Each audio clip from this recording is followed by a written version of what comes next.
حدیث پاک میں ہے کہ سرکار مدینہ صلی اللہ علیہ وسلم جب معراج کی رات جنت کا مشاہدہ فرما رہے تھے تو آپ نے فرمایا کہ میرے سامنے جنتیں پیش کی گئی تو میں نے ان میں 4 نہریں دیکھی، ایک نہر پانی کی، ایک نہر دودھ کی، ایک نہر شراب طہور کی اور چوتھی نہر شہد کی تھی۔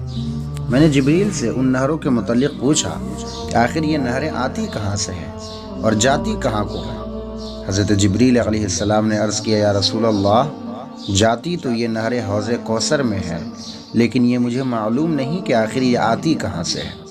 آپ اپنے رب سے پوچھیے، آپ تو اللہ کے دلارے رسول ہیں، اللہ آپ کو ضرور بتا دے گا یا اللہ آپ کو دکھا بھی دے گا۔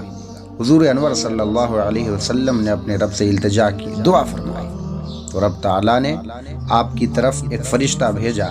فرشتہ حاضر ہو کر آپ کی خدمت میں سلام پیش کیا اور عرض کیا، یا رسول اللہ، اپنی آنکھیں بند کیجیے۔ میں نے اپنی آنکھیں بند کر لی، پھر عرض کی، اپنی آنکھیں کھولیے۔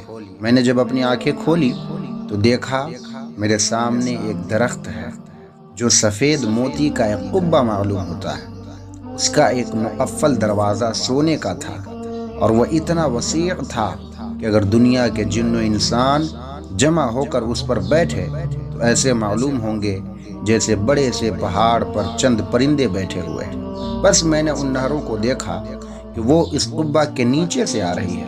یہ نظارہ دیکھ کر میں واپس ہونے لگا تو فرشتے نے عرض کی، یا رسول اللہ، اس قبہ کے اندر داخل نہیں ہونا چاہتے؟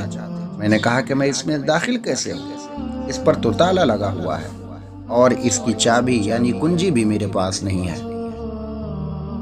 اس نے کہا، یا رسول اللہ، میں اس کی کنجی کے بارے میں بتا دوں؟ کہا، بتاؤ اس کی کنجی کون سی ہے؟ کہا کہ اس کی کنجی ہے بسم اللہ الرحمن الرحیم۔ بس میں نے تالا کے قریب بسم اللہ شریف پڑھی تو صرف بسم اللہ شریف پڑھنے سے وہ تالا کھل گیا۔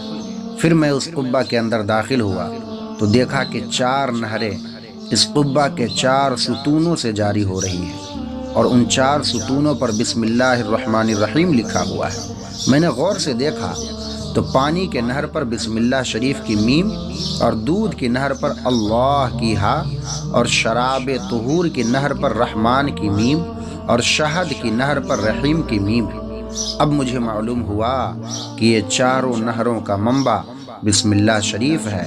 پھر اللہ تعالیٰ نے فرمایا، اے محبوب صلی اللہ علیہ وسلم، جو شخص بھی آپ کی امت میں سے بغیر ریا کے، بغیر دکھاوے کے، خالص نیت سے مجھ کو ان ناموں سے یاد کرے گا اور کہے گا بسم اللہ الرحمن الرحیم، تو میں اسے ان 4 نہروں سے پانی اور جام پلاؤں گا۔